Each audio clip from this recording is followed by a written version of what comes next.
오늘 회심의 본질 두 번째 시간입니다. 회심의 본질 두 번째 시간인데요. 오늘 두 번째 시간은 두 가지 단어, 두 가지 이 동사로 정리할 수 있을 텐데, 오늘 다룰 내용은 회심한 사람은 그러면 어디로부터 돌아서는가, 그리고 회심한 사람은 거기서 돌아서서 어디로 가는가에 대한 내용을 우리가 다루게 될 것입니다. 지금 우리 교회는 회심하지만 회개하지 않은 자에게 보낸 경고라는 책을 통해서 회심하는 것에 대해서 배우고 있습니다. 이 회심이라는 것은 천국 가는 회심, 예수님을 믿을 때 딱 한 번 이루어지는 거듭남, 새로 태어나는 것을 말합니다. 이 회심에 대해서 배우고 있고, 이걸 단순히 지식적으로만 받는 게 아니라 과연 나는 회심하였는가, 그 질문을 스스로에게 해보고 있는 중입니다. 스스로에게 하면서 주님이 필요하다고 고백하며 기다리는 중입니다. 이 회심이라는 것을 예수님의 말을 빌려온다면 거듭난다는 것, 성령으로 다시 태어나는 것이라고 말씀드릴 수 있습니다. 성령으로, 물과 성령으로 다시 태어나지 않으면 하나님 나라에 들어갈 수 없다. 교회를 30년 다니고 심지어 목사가 됐을지 몰라도 성령으로 거듭나지 아니한 사람은 천국에 들어갈 수 없습니다. 이것이 성경이 가르치고 있는 바입니다. 우리가 지금 지난주부터 보고 있는 회심에 대한 본질은, 회심한다는 것은 이러이러한 것입니다 라고 말하고 있는 부분을 살펴보고 있고요. 우리가 성령으로 다시 태어난다는 것을 교회 다니는 사람들이 보통 아주 손쉽게 하는 얘기로는 하나님 만났다라는 표현을 쓰기도 합니다. 그래서 익숙한 말로 하나님 만났다고 할 수 있는데, 지난주에 보면 회심은이라는 건요, 내 마음과 삶이 완전히 변화되는 거예요. 완전히. 여러분, 하나님을 만나면 변화되는 거예요. 어떤 좋은 사람을 만나면 변하더라고요. 어떤 나쁜 사람을 만나도 변해요.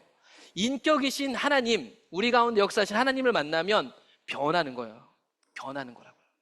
그러니까 저 사람이 예수님 믿는 것 같기도 하고 안 믿는 것 같기도 하고 그런 건 없어요. 예수님을 믿으면 믿는 거고 안 믿으면 안 믿는 거예요. 완전히 바뀌기 때문에요, 세상을 보는 눈이 바뀌어요. 가치관이 달라져요. 돈을 쓰는 영역이 달라진단 말이에요. 여러분, 변화를 열망하시나요? 회심은 하나님이 주시는 건데요, 우리가 품을 수 있는 마음이 있습니다. 그건 뭐냐면 변하길 소망하느냐, 이것입니다. 여러분, 변하길 원하세요? 참 부담스러운 질문이지만 제가 계속 드려야겠습니다. 여러분, 변화를 갈망하시나요? 변화를 죽을 때까지 갈망하는 사람이 누구냐면 예수님 믿는 사람이에요. 오늘 다룰 회심의 본질 6번째, 7번째 내용은 혹시 내가 어느 길에 서 있는가를 확인해 보게 되는 시간이에요.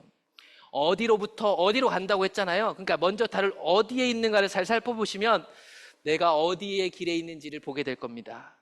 내가 어느 길에 있는지 생각해 보시고, 혹여 잘못된 길에 있다는 것을 발견했다면 여러분, 그 길에서 돌이키기를 소망하셔야 돼요. 소망.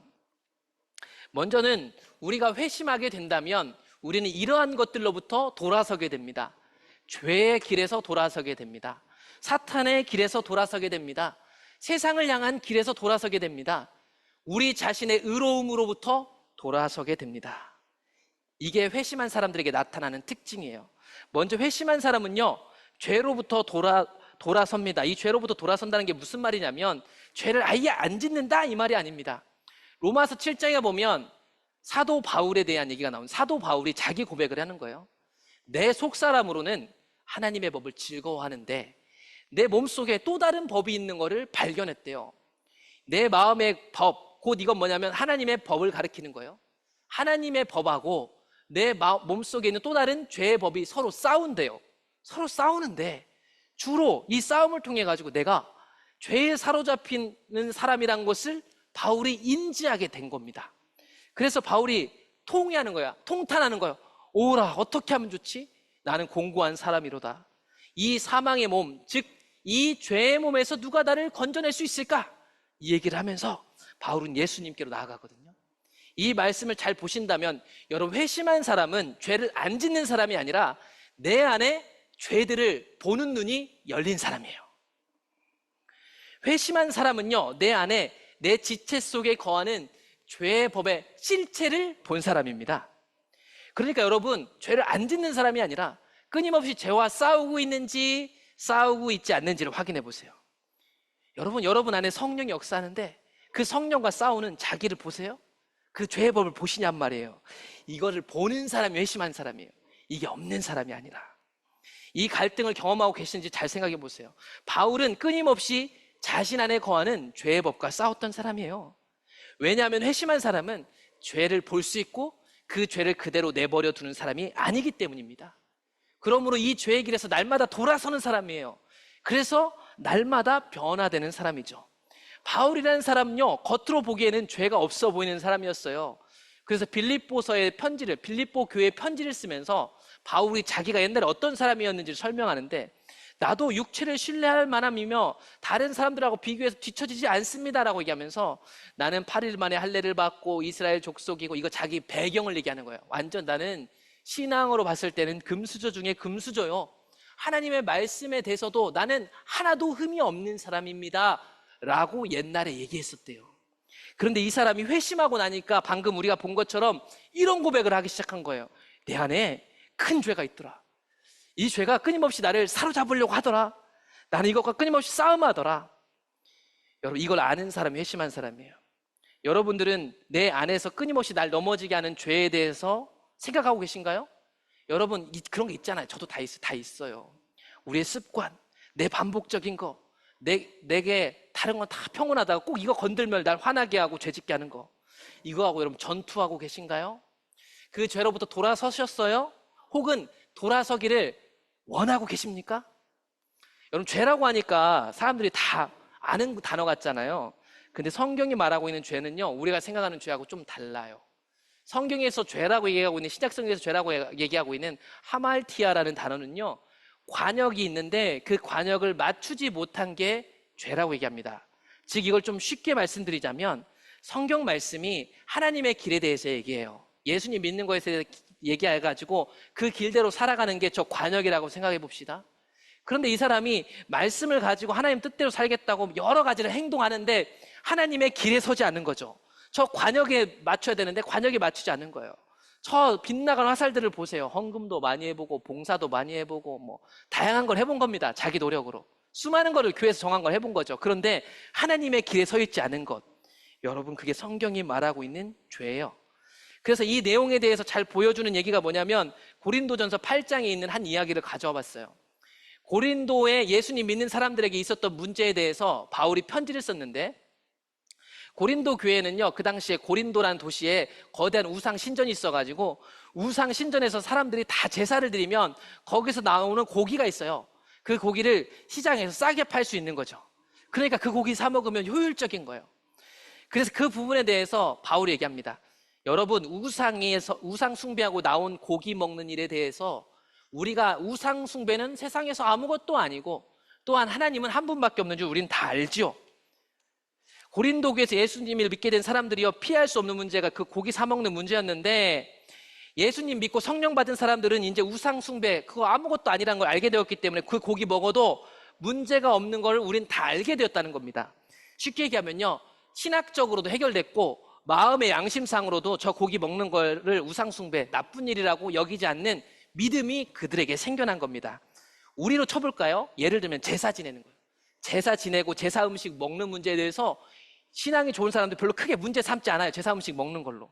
왜냐하면 신학적으로 해결됐고 그게 아무것도 아니라는 것을 알게 되었기 때문입니다. 그런데 문제는 이 지식이 누군가를 넘어뜨릴 수 있는 게 됐다는 겁니다. 그러나 이런 믿음은, 이 신학적 이해와 내 마음의 양심은 모든 사람에게 있는 것이 아니니까, 어떤 사람들은 여전히 시장에서 고기 사 먹으면서 옛날에 그 우상숭배에 대한 습관이 있어가지고 이 마음의 세계를 안 되는 겁니다. 그래서 우상의 제물로 알고 먹는 거로 그들의 양심이 약하여지고 더러워지는 거예요. 이 믿음이 있는 사람과 없는 사람이 있으니까. 이 사람은요, 이 먹으면서 계속 양심에 걸리는데 사람들이 다 괜찮대요. 괜찮다고 얘기하는 거예요. 오늘날로 쳐볼까요? 오늘날로 쳐보면 일종의 술, 담배 문제 같은 게 될 수 있어요. 오늘날 교회 다니는 사람, 술 먹는 사람 너무 많아졌죠. 방송에서 연예인들 나 예수님 믿어야 하면서 술 아무렇지도 않게 먹습니다. 그 사람들 뭐 정죄하는 게 아니에요. 그 사람들 술 먹는 이유가 있어요. 뭐냐면 신학적으로 이해가 됐어요. 아, 술 먹는 거 문제가 아니구나. 술 취하는 게 문제지. 나름대로 그들 안에 정립을 한 겁니다. 게다가 그게 머리로만 이해된 게 아니라 그들의 마음에 용납이 된 거예요. 그래서 그들이 먹는 걸 제가 뭐라고 하겠어요? 제가 판단할 수 있는 일이 아니니까. 그런데 바울의 이 말씀을 잘 읽어보시면요, 음식은 우리를 하나님 앞에 세우지 못하나 우리가 먹지 않는다고 해서 더 못 사는 것도 아니고 먹는다고 해서 더 잘 사는 것도 아니니라. 그런즉 여러분의 자유가 믿음이 약한 자들에게 걸려 넘어지게 하는 것이 되지 않도록 조심하라. 내게 주신 믿음의 자유가 죄를 일으키고 문제를 일으킬 수 있다고 얘기합니다. 이게 여러분 죄 짓는 거라고 얘기했어 바울이. 지식 있는 너가 우상의 집에 앉아 먹는 것을 누구든지 보면 믿음이 약한 자들이 양심이 담력을 얻어 우상의 재물을 먹게 되지 않겠느냐. 그러면 너의 지식으로 그 믿음이 약한 자가 멸망하게 될 것이다. 이 믿음을 뛰어넘지 못한 사람이 뭔지도 모르고 그 일들에 행동하는 거죠. 이같이 너희가 형제에게 죄를 지어 그 약한 양심을 상하게 하는 것이 예수님한테 죄 짓는 거다. 여러분 이게 죄 짓는 겁니다. 나중에 제가 기회가 되면 술 먹는 문제에 대해서 신학적으로 정확하게 다뤄드릴 수 있을 것 같아요. 근데 오늘 그걸 다루는 내용은 아니니까. 분명한 건 죄라는 것이요, 우리가 생각하는 것보다 훨씬 우리 삶 속에 폭넓게 적용될 수 있고 사람마다 다를 수 있단 말이에요. 어떤 사람은 내가 술, 담배만 안 먹으니까 죄 안 지어라고 얘기하고, 그 술, 담배 먹는 사람이라고 죄 손가락질 지을 수 있겠지만 이것이 사람마다 다 다르게 적용됩니다. 그래서 그게 우리 마음 안에서 벌어지는 일이죠. 그래서 바울은요, 회심한 바울은 어떻게 행동했냐면, 그러므로 만일 음식이 내 형제를 실족하게 한다면 나는 영원히 고기를 먹지 아니하여 내 형제를 실족하지 않게 하겠다. 여러분, 회심한 사람은 죄로부터 돌아서기 위해서 몸부림치는 사람이에요. 몸부림치는 사람. 그래서 하나님 앞에 서면 운다니까요. 하나님 앞에 서면요, 하나님 앞에 간절히 간구할 수밖에 없어요. 왜냐하면 여러분 한 주간의 삶이 어떠셨어요? 잘 사셨어요? 하나님 앞에서 당당하세요? 저 그게 안 되던데. 그래서 하나님 앞에 절박한 거예요. 하나님 앞에 절실하게 설 수밖에 없는 거예요. 바울은 이런 몸부림을 치겠대요. 진짜로 고기를 안 먹었는지 모르겠어요. 근데 이 말은 내가 그때부터 고기를 안 먹었다는 게 아니라 이 고기 먹는 거 난 안 먹을 수 있다라고 얘기하는 거예요. 안 할 수 있다고. 그걸 위해서 나는 몸부림 치겠다고 차라리 그 얘기를 하고 있는 거예요. 어떠세요? 이렇게 하면 우리 안에 죄가 더 분명하게 선명하게 드러나지 않나요? 예수님은요, 눈에 보이는 규칙 준수 여부, 교회에서 우리 조직이 정해준 규칙 준수 여부를 뛰어넘어서 우리 마음에서 일어나는 이야기가 죄라고 얘기했습니다. 그래서 간음하는 것도 누군가의 진짜 바람펴서가 아니라 마음으로 간음하고 있으면 간음한 거고, 살인도 사람 진짜 죽인 게 아니라 미워하고 있으면 살인한 거라고 했잖아요. 그러면 여기 우리 중에 하나님 앞에 절절하게 엎드리지 않을 사람이 없단 말이에요. 가끔 말씀드렸지만 오늘날 만약에 교회 안에 회심한 성도들이 많아진다면 교회에 오면 다 울 거예요. 왜냐하면 세상이 너무 아프고 너무 악하잖아요. 그러면 우리 안에 있었던 이 바울과 같은 씨름과 싸움이 있다면 나를 위하여, 세상을 위하여, 우리 연약함을 위하여, 교회를 위해서 울 수밖에 없는 게 정상인데, 왜 이렇게 교회로 왔는데 무관심하고 무감각하고 화가 나 있냔 말이에요. 이상한 거란 말이에요. 그게 우리 마음에 뭐가 있는지를 잘 살펴보세요. 여러분, 히브리서에 보면 이 죄와 싸우는데 죽기까지 싸우라고 하고 있어요. 여러분들이 죄와 싸웠지만 아직 피 흘리기까지는 싸우지 않았잖아요 라고 얘기해요. 여러분, 이 죄와 싸우기 위해서 예수님 뭐 했어요? 피 흘렸어요. 죽었죠. 오늘 찬양에서도 나왔잖아요. 하나님 나라 법칙은 분명해요. 내가 죽지 않으면 살아나지 않습니다. 죄와 싸워서 이 땅에서 하나님 뜻을 이루는 헌신이 아니면 새 생명이 돋아날 수가 없어요. 그러므로 말씀드립니다. 여러분 안에 죄로부터 돌이켜서 죄와 싸우고 계신지를 잘 확인해 보셨으면 좋겠어요. 또한 회심한 사람은요, 사탄으로부터 돌아섭니다. 여러분, 사탄하면 어떤 이미지를 떠올리세요? 사탄이라고 인터넷에 쳐보면 빨간색이 나오고요, 되게 무서운 얼굴이 나와요. 그걸 영상으로 갖고 오려고 했는데 그럼 또 심장이 약한 사람 힘들 것 같아서 그건 안 갖고 갔어요. 여러분, 사탄하면 여러분 이미지 다 그려지는 게 있을 거예요. 그런데 사탄은 그렇게 원래 무서운 모습으로 우리 안에 역사하지 않습니다. 이거를 세상 사람들도 잘 알아요. 2001년도에 미국에서 개봉한 영화가 있어요. 저 빨간 옷을 입고 있는 여자가 그 영화에서 사탄으로 등장합니다. 이 영화는 비 네즐드라는 영화인데요, 코미디 영화인데 이 영어 단어가 무슨 뜻이냐면 매료시키다라는 뜻이요. 무언가로 누군가의 깊은 인상을 주거나 매력을 주는 것, 또는 반짝이는 보석이나 반짝이는 비즈로 옷 장식하는 것, 그게 여기 나오는 비즐드라는 뜻입니다.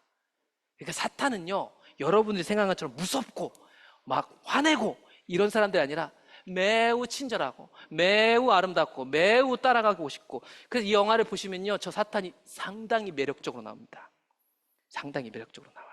실제로 성경에도 보면요, 사탄의 역할을 하는 사람들이 다 매력적으로 등장하고 있다는 것. 잠언 7장에 보시면 잠언에서 솔로몬 아들에게 진짜 좋은 아내를 구하는 방법을 설명해 줍니다. 여기서 진짜 좋은 아내는 지혜를 가진 여인이거든요. 지혜 여인.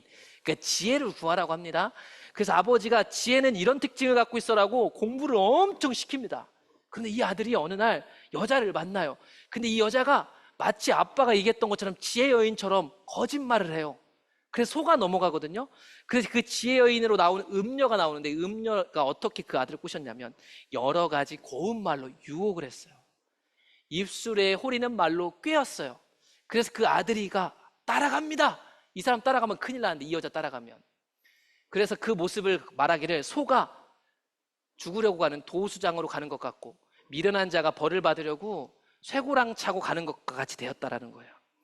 여러분, 아버지 솔로몬으로부터 그렇게 배운 이 아들이 결국에는 여러분 이 사탄에게 음녀에게 넘어가는 장면을 잠언에 보여줍니다.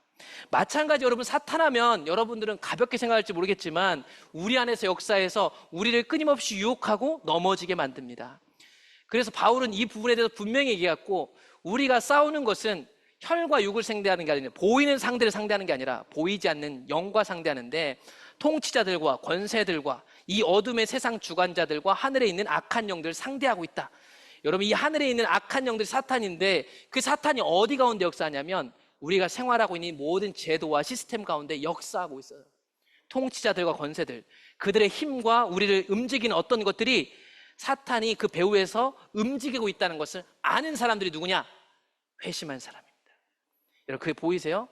저는 제도를 부인하고 운동권 하라는 얘기 아니에요. 오해하지 마세요. 우리가 살아가고 있는 현실에 실제적인 사탄과 그 사탄의 하수인 노릇하고 있는 가치관과 모양들이 녹아져 있다는 것을 간파하는 사람들, 그게 회심한 성도들입니다. 그래서 에베소서 2장이 지난주에도 읽어봤는데 이 사탄의 영향력은 가치관이에요. 눈에 안 보여요. 우리 생각 속에 있고요. 이 생각이 결국 말로 나오고요. 수많은 사람들의 말을 통과하면서 그게 마치 진실처럼 들려지기 시작하죠. 그 회심하기 이전의 사람에 대해서 뭐라고 얘기하냐면, 여러분은 회심하기 이전에 세상 풍조를 따른 사람들이었습니다. 그 세상 풍조는 공중의 권세 잡은 자를 따른 건데 이게 누구냐면 사탄이다 얘기하고 있어요. 불순종 아들들 가운데 역사하는 영적 존재다. 사탄 얘기하고 있어요. 여러분, 사탄의 영향력은 이 세상 가치관에 투영되어 있습니다. 여러분 일터에 있고 여러분 말에 있고 나의 행동에 있고 우리의 모든 곳에 녹아져 있어요. 그거를 인지하는 사람들, 그걸 인지해서 하나님과 함께 이겨내는 사람들이 누구냐면 회심한 사람들이에요.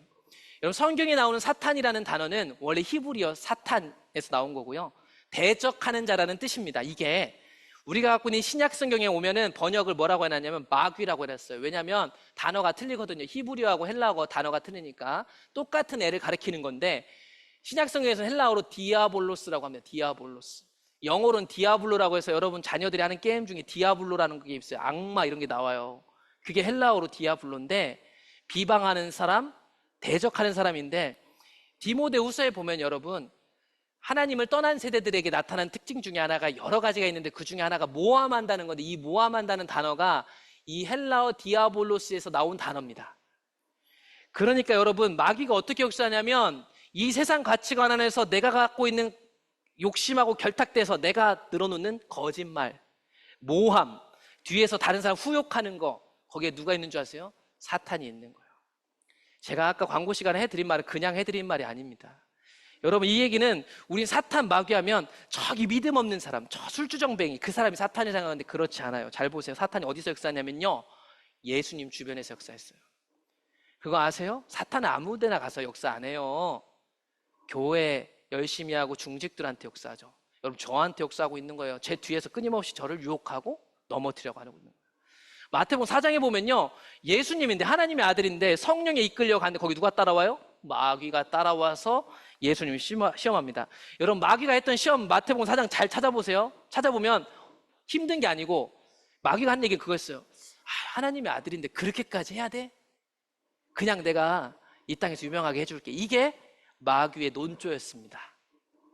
여러분, 그러니까 사탄의 말은요 아주 부드럽고 내게 너무나도 도움되고, 그래서 감히 말씀드리지만 여러분, 사탄 어디 역사하는 줄 아세요? 내가 믿었던 사람 뒤에서 역사해요. 내가 되게 좋아하는 사람 뒤에서 역사한다니까요. 내 혈연 가족들이 나를 생각해주면서 하는 얘기가 있어요. 그 사람들이 사탄의 하수인 노릇 할 때가 있어요. 그 사람 자체가 아니라 마음에서. 예수님 주변에만 있었나요? 예수님이 선택한 딱 12명, 선택한 그 사람들 사이에 마귀가 있었다는 거 아시나요? 마귀가, 이 사탄이, 디아볼로스가 가룟 유다 마음에 예수님을 팔려는 생각을 넣었습니다. 여러분, 가룟 유다는 12명 중에 재정 담당했던 사람이에요. 여러분, 돈 누구한테 맡겨요? 믿을 사람한테 맡기는 거예요. 가룟 유다는 누구보다 똑똑하고 살림 잘하는 사람이었단 말이에요. 근데 이 사람 속에 마귀가 역사하고 있었단 말이에요. 게다가 예수님은 계속해서 가룟 유다에게 마지막에는 마귀가 있다는 것도 알려주셨단 말이에요. 근데 이 사람이 어떻게 돼요? 마귀에 넘어갔다는 사실. 너무 추상적인 게 아니라요, 이 똑똑한 사람은 예수님이 한 3년 따라다 보니까 알았어요. 아, 이분이 재정 쓰는 거나 이런 거 보니까 우리 왕국을 세울 뿐 아니라는 걸 가장 먼저 한 사람, 제일 똑똑한 사람, 세상 가치관에 아주 천착돼 있었던 사람, 누가 뭘 헌금을 하면 아, 저건 어디다 쓰면 좋을지 계산이 착착착 돌아갔던 그 사람, 그 사람에게 마귀가 1번으로 역사했다는 걸 아시나요? 그러니 여러분, 마귀는 내 마음과 생각 속에 역사하고 있는 거예요. 내가 아끼고 사랑하는 저 사람이 나를 위해 산 얘기가 마귀의 소리일 수 있다는 것입니다. 게다가 여러분, 수석제자 베드로는 어땠죠? 이 마태복음 16장 가보세요. 이 말 듣기 직전에 예수님이 와, 그래 베드로야, 네 고백 위에 교회를 세우겠다 이랬는데 곧바로 베드로가 뭐라고? 예수님이 십자가 지러 간다니까, 죽으러 간다니까, 그런 일은 벌어지면 안 돼요 라고 하니까 베드로가 얘기하죠. 베드로한테 예수님 얘기하죠. 사탄아, 내 뒤로 물러가라. 베드로 안에 있는 사탄에 대해서 예수님 얘기하셨습니다. 너는 나를 넘어지게 하는 자이구나. 너가 하나님의 일을 생각하지 아니하고 사람의 일을 생각하는다. 여러분, 이 얘기를 주목해서 들으셔야 됩니다. 베드로 안의 역사에서 사탄은요, 매우 상식적이고 예수님을 위한 일이었어요. 예수님 죽으면 안 돼요. 예수님 죽으러 가셔야 되는데 3년 따라다녔는데 여전히 예수님 죽으면 안 돼요. 그런 말에 숨어서 역사하는 사탄을 예수님은 알았다니까요. 여러분, 이거 예수님만 아는 게 아니고 회심한 사람은 이걸 감지해내는 사람이에요. 그래서 나를 위한 말인 줄 안다니까요. 근데 그걸 거절하고요, 기도하는 사람이에요. 예수님은요, 이 사탄이 와갖고 자기에게 좋은 얘기 해줬다니까요. 메시아라면, 하나님의 아들이라면 여기서 좀 증명도 하고 사람들도 모으면, 세상 왕 되면 더 잘 믿을 거 아니에요? 예수님은 그 유혹을 거절했어요. 사탄아, 물러가라.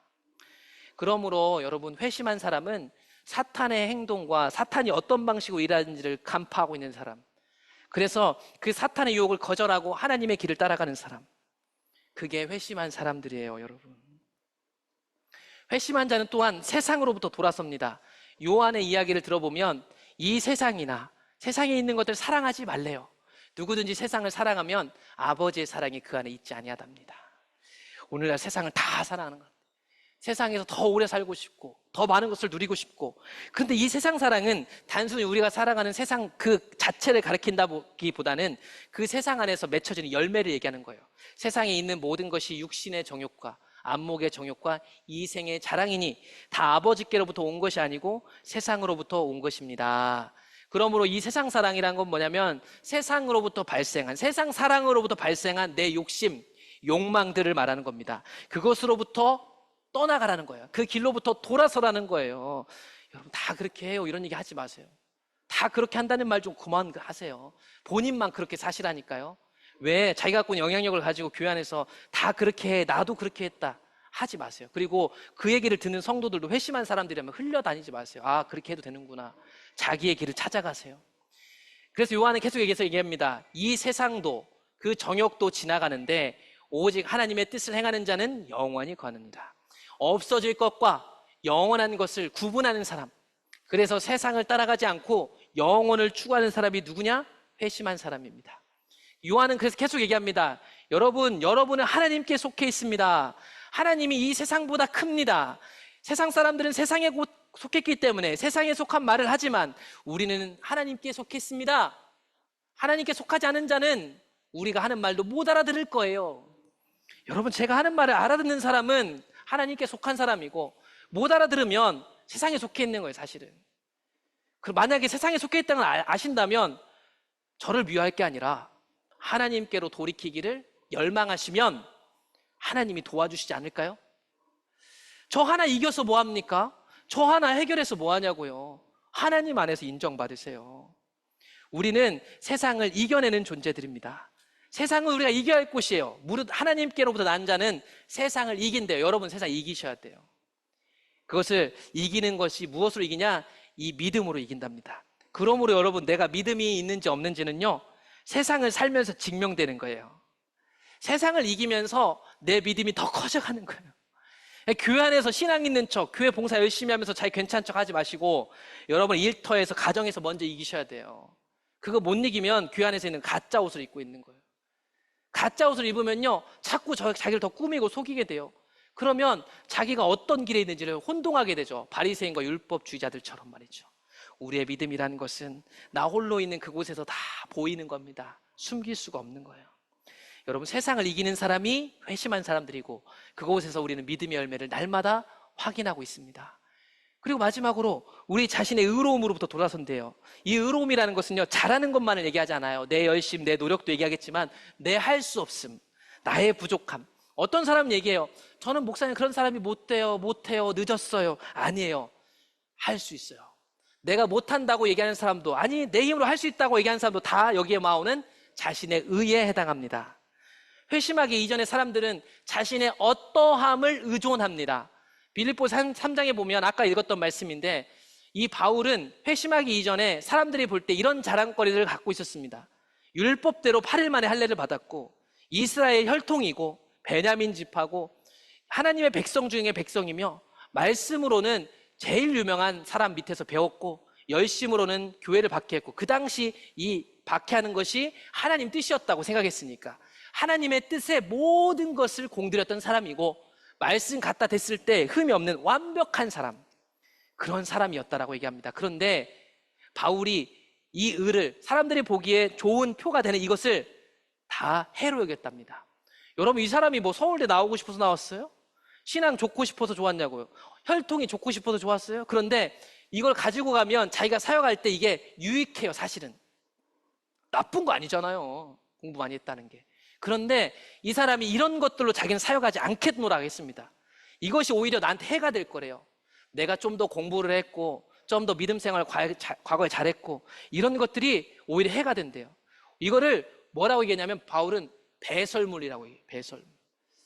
바울 안에 자기가 유일하게 자랑하는 의로움은 뭐냐면 예수님을 믿는 믿음으로부터 오는 거예요. 그러니까 여러분이 어떻게 살았고 그동안 어떻게 뭘 했고 그걸 의지해서 하나님 앞에 나아가는 게 아니고, 회심한 사람은 나의 아무것도 아니고 오직 예수님만을 의지해서 하나님 앞에 서는 거예요. 이사야 선지자는 얘기했죠. 우리가 아무리 대단해봤자 우리의 의로움이라는 것은 하나님 앞에서 더러운 것이다. 여러분들 그동안 얼마만큼 하나님 앞에서 열심히 살았든 그게 하나님 앞에 섰을 때 아무것도 아니라는 것, 그것을 그렇게 아무것도 아닌 것을 여기고 오직 하나님만으로 향해서 달려가는 사람들, 그게 회심한 사람들의 특징입니다. 회심한 사람은 죄, 사탄, 세상, 나의 어떠함으로부터 돌아서는 사람입니다.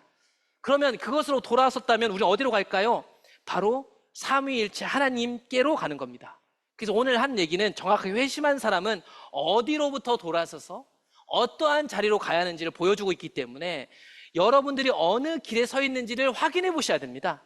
이 길에 있으면 돌이키기를 열망하시면서 하나님 찾으셔야 되고, 이 자리에 있다면 계속 이 자리로 갈 수 있도록 더 힘을 내셔야 될 거예요. 회심한 사람은요, 삼위일체 하나님께로 가는 사람이에요. 그래서 시편 62편에 우리가 잘 아는 말씀인데, 삼위일체 하나님이 우리에게 어떤 존재인지를 잘 생각해 보셔야 돼요. 나의 영혼이 잠잠히 하나님만 바란다. 여러분 중심으로부터 여러분들은 하나님만 바라고 있나요? 나의 구원이 내 신앙 경력도, 내 직분도, 내가 이루어난 어떤 것이 아니라 오직 하나님께서 나오고 있음을 마음으로 인정이 되시나요?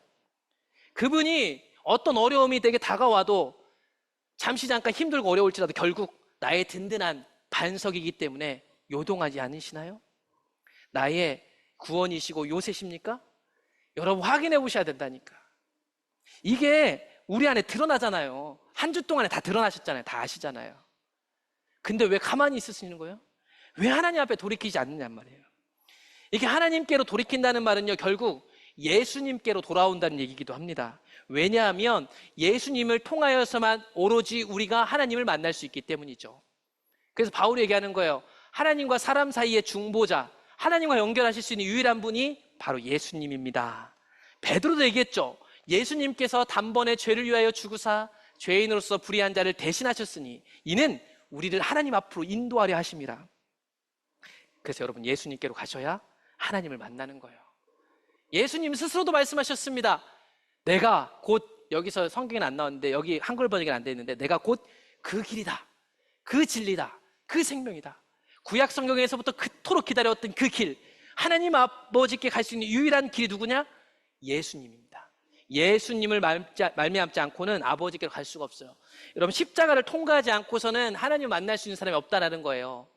예수님은 요한복음 10장에서 목자와 양의 관계로 이 부분을 또 설명하셨는데, 예수께서 다시 이르시되 내가 진실로 진실로 너에게 말하는데 나는 양의 문이다. 여러분, 이 양의 문이 뭐냐면, 이 당시에 양치기들이 이렇게 밖에서 양치다가 임시 천막 같은 걸 치고 그 양들을 여기다 보호하면요, 거기 굴 문 앞을 누가 지키냐면 목자가 지켜요. 그러니까 여기서 나는 양의 문이다라는 말은 한마디로 나는 양의 문 역할을 하는 목자다라는 뜻이기도 합니다. 나보다 먼저 온 자는 다 절도요 강도니 양들이 듣지 아니하였으니 내가 문이니 누구든지 나로 말미암아 들어가면 구원을 얻고 또는 들어가며 나오면 꼴을 얻으리라. 우리가 구원받고 구원의 열매를 맺는 것은 오직 예수님으로부터 받을 수 있습니다. 그런데 그 예수님으로 얻을 수 있는 것에 대해서 요한복음 17장은 얘기하기를, 영생, 구원은, 영원한 생명은 유일하신 하나님과 그가 보내신 자, 곧 예수님을 아는 것입니다. 여기서 여러분, 안다는 것은 머리로 아는 게 아니에요. 만나서 아는 거예요. 만나서 아는 거. 여러분, 하나님을 아시고 만나서 아시나요? 주님을 믿음으로 하나님을 만나셨나요? 그게 신앙이라니까요. 안 만난 사람이 태반이니까 이런 얘기하면 다 시험 드는 거예요. 교회가 이상한 거죠. 초대교회 성도들은 많은 사람들이 하나님을 만났다니까요.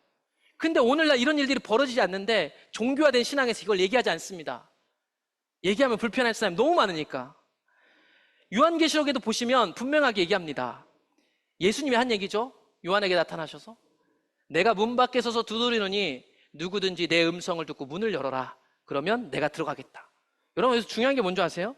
하나님의 음성을 들어야 열어주죠. 이게 하나님의 음성인지 내 소리인지 세상 소리인지를 몰라요. 모르니까 어떻게 열어주죠? 요한복음 10장으로 다시 돌아가 보면 목자 양의 관계를 얘기할 때 예수님 얘기합니다. 여기서 문지기도 목자를 가리켜요. 양은 목자의 음성을 듣습니다. 그가 자기 양의 이름을 각각 불러 인도해냅니다. 우리는 양 다 똑같은 것 같은데 목자는 자기 양 알아요. 똑같이 생겨도. 그리고 양들은 어떻게 해요? 목자의 목소리를 알아듣는 거죠. 자기 양을 다 내어놓은 후에 목자는 앞서가면 그 목소리를 듣고 양들이 따라오는 거예요. 여러분, 하나님의 목소리를 들으시나요? 제 이상한 얘기 합니까? 성경에 나온 얘기인데 하나님의 목소리를 들으시냐고요. 이 하나님의 목소리는 어디서 들을 수 있냐? 하나님의 말씀 안에서 들을 수 있어요. 그래서 회심한 사람은요, 예수님이 주신 법도, 규례, 하나님의 길로 돌이키게 됩니다. 그래서 성경 말씀, 쉽게 얘기하면 성경 말씀으로 돌이켜요. 성경 말씀에 내 판단력을 내려놔요. 성경 말씀을 위에 두고 내 마음의 소원을 그 밑에 둔단 말이에요. 성경 말씀을 위에 두고 내 의지를 순종하게 만든단 말이에요. 내 삶의 길을 말씀 밑에 둔다는 얘기입니다. 하나님의 말씀대로 살고자 하는 거예요. 하나님의 소리를 이 말씀을 통해서, 명령을 통해서 듣거든요. 그래서 살아계신 하나님을 말씀을 통해서 경험하게 됩니다. 그러므로 로마서에서 바울이 얘기하는 것처럼 하나님의 명령은 좋은 걸로 여겨지게 됩니다. 하나님의 명령은 거룩하고 계명도 거룩하고 의롭고 선하다. 내 삶과 내 판단력 밑에 말씀을 두는 게 아니라 말씀을 위에 두는 사람. 그래서 그 말씀 율법을 사모하는 사람, 달게 여기는 사람. 하나님의 교훈은 정직하여 마음을 기쁘게 하고 여호와의 계명을 순결하고 눈을 밝게 한답니다. 여호와를 경외하는 도, 그 길은 정결하여 영원까지 이르고 하나님의 법도 진실하여 다 의로우니 순금 같고 꿀과 송이꿀보다 더 좋다. 여러분 금보다 돈보다 하나님의 말씀을 사모하시나요? 여러분, 이 땅에서 좋은 집 살고 좋은 차 타는 것보다 하나님 말씀 사랑하냐고요. 솔직히 생각해 보시라니까요. 아무리 사람들한테 설명해봤자 여러분 사는 행태를 보면 우리 애들도 다 알아요. 아무리 애들한테 하나님 사랑해야지 해봤자 내가 돈 사랑하고 있는지 하나님 사랑하고 있는지 용케 압니다. 왜냐하면 그거는 열매로 드러나는 거니까. 그게 안 되는 사람들이 막 설명을 많이 합니다. 야, 이건 사실 이래서 그렇고 이건 저래서 그렇다. 내가 그때는 그래서 그랬고. 설명으로 신앙이 전수되는 게 아니잖아요. 결국 생명으로 전수되는 거죠. 오늘 말씀을 정리합니다. 회심한 사람은 죄와 사탄과 세상과 우리의 의로부터 돌아서게 됩니다. 그리고 거기서 돌아섰다면 거기 멈춰 있는 게 아니라 주님께로 갑니다. 그래서 우리의 길을 돌이켜 하나님이 원하시는 길로 가는 겁니다. 회심한 사람은 세상으로부터 돌아서서 하나님께로 갑니다. 저와 여러분들이 그런 교회 공동체로 세워지기를 소망해 봅니다.